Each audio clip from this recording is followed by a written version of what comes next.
¿Alguna vez has sentido que tu fe se tambalea justo cuando necesitas más respuestas de Dios?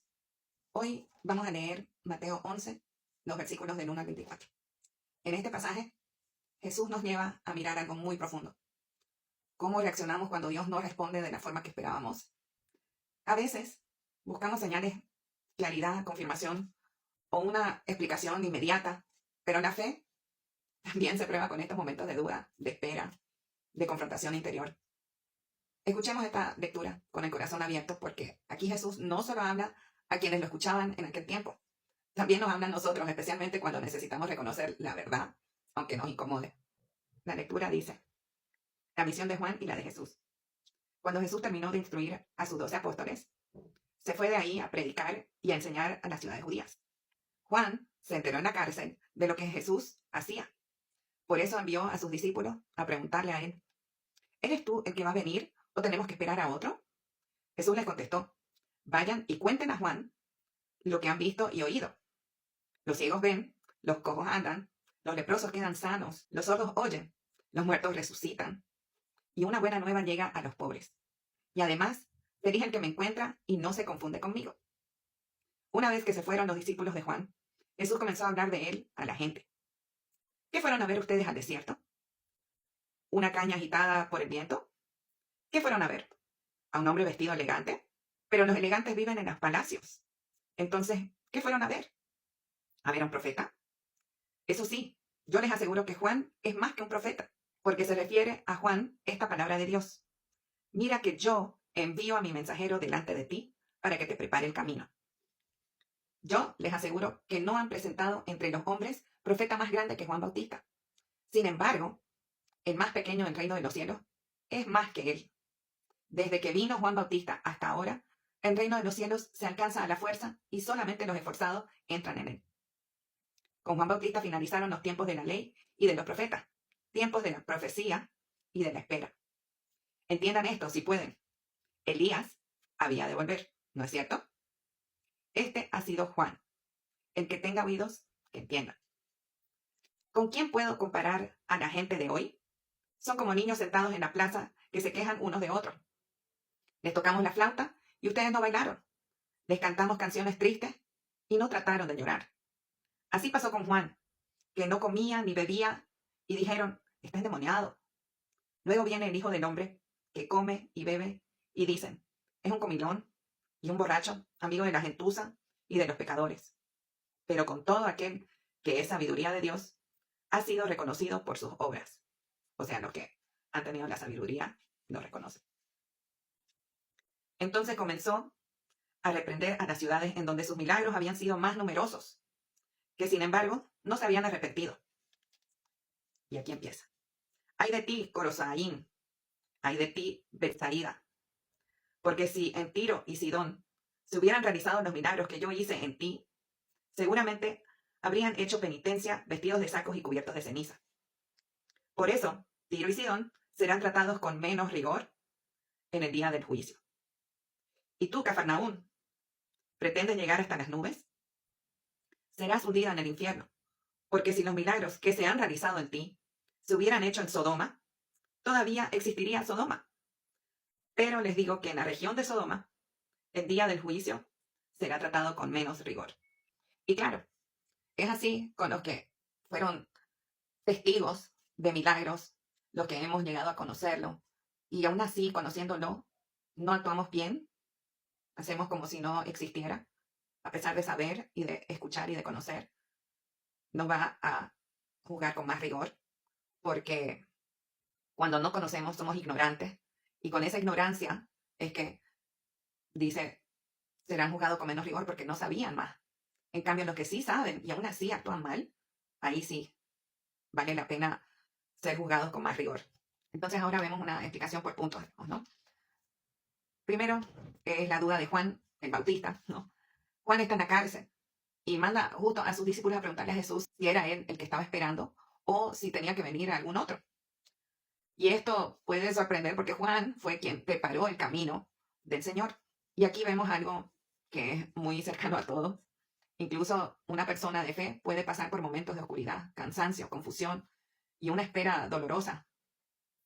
Entonces es cuando la duda de Juan no es una duda superficial, sino que nace del sufrimiento, porque a veces cuando sufrimos decimos, pucha, Dios me ha abandonado, ¿no? O es verdad esto, pero es nuestro ser, como decía ayer, ¿no? O sea, estamos hechos así por defecto, hay que superar eso. Entonces, Juan Bautista, al estar preso, probablemente esperando un tipo de manifestación más inmediata de Jesús, entonces pidió a sus discípulos que vayan y confirmen. Luego vemos la respuesta de Jesús. Jesús no responde simplemente sí, soy yo, digamos, ¿no? En cambio, él dice que cuenten lo que ellos ven, son testigos de lo que está haciendo, las acciones que está haciendo Jesús. Dice, los ciegos ven, los cojos caminan, todo, digamos, hay mejoras, hay milagros, ¿no? Y aparte que anuncia una buena nueva. Entonces, Jesús está respondiendo con hechos y no solo palabras. Y dice, la fe no se apoya solo en las palabras bonitas, sino que en los frutos de la presencia de Dios. Y cuando dice, feliz el que me encuentra y no se confunde conmigo, acá es donde a veces Dios no actúa como nosotros esperábamos. Juan pudo haber esperado a un Mesías, ¿no? Que juzgara inmediatamente a todos y liberara a los justos y derribara a los malvados de una vez, o sea, que aclare todo. Pero Jesús viene con misericordia, con sanación. Antes era, ¿no? Castigar a los malos, guardarles rencor, según leí, y bendecir a tus amigos y a los que amas y los buenos, ¿no? Pero cuando Jesús llegó es con misericordia, con sanación, paciencia, perdón. Entonces la gente esperaba eso, pero fue algo más nuevo. Por eso, entre que creían y dudaban, ¿no? El peligro estaba en rechazar a Dios porque no encaja en nuestra expectativa, pero no es así. Y después, cuando los discípulos de Juan se van, él se queda hablando de Juan a la multitud y deja clarísimo que Juan no es un hombre débil ni inestable, o sea que por eso está en la cárcel. Juan fue firme, fiel a su misión, y Jesús lo presenta como más que un profeta, porque fue el mensajero enviado para preparar el camino del Mesías, o sea, del Hijo del Hombre.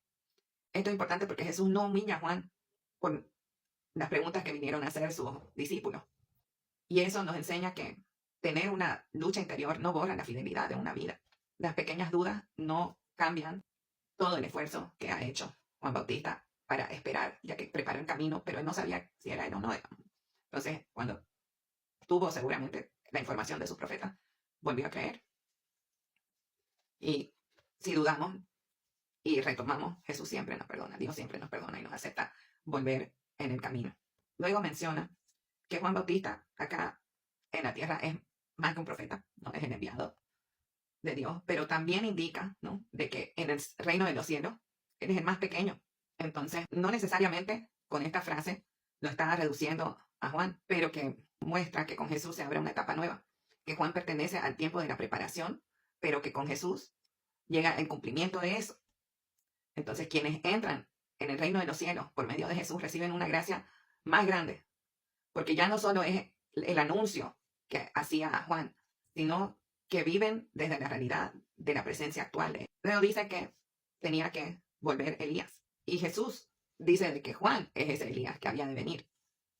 Si la gente quiere aceptarlo, bien, pero esto significa que Juan cumple una misión parecida a la que tenía Elías, que era llamar al pueblo a la conversión, de conformar el pecado y preparar el corazón para Dios. Pero la frase, si quieren aceptarlo, o quien entiendas, el que tenga oídos que entienda, Dios nos envía señales de profetas y los llamados, pero el corazón humano todavía tiende a resistirse.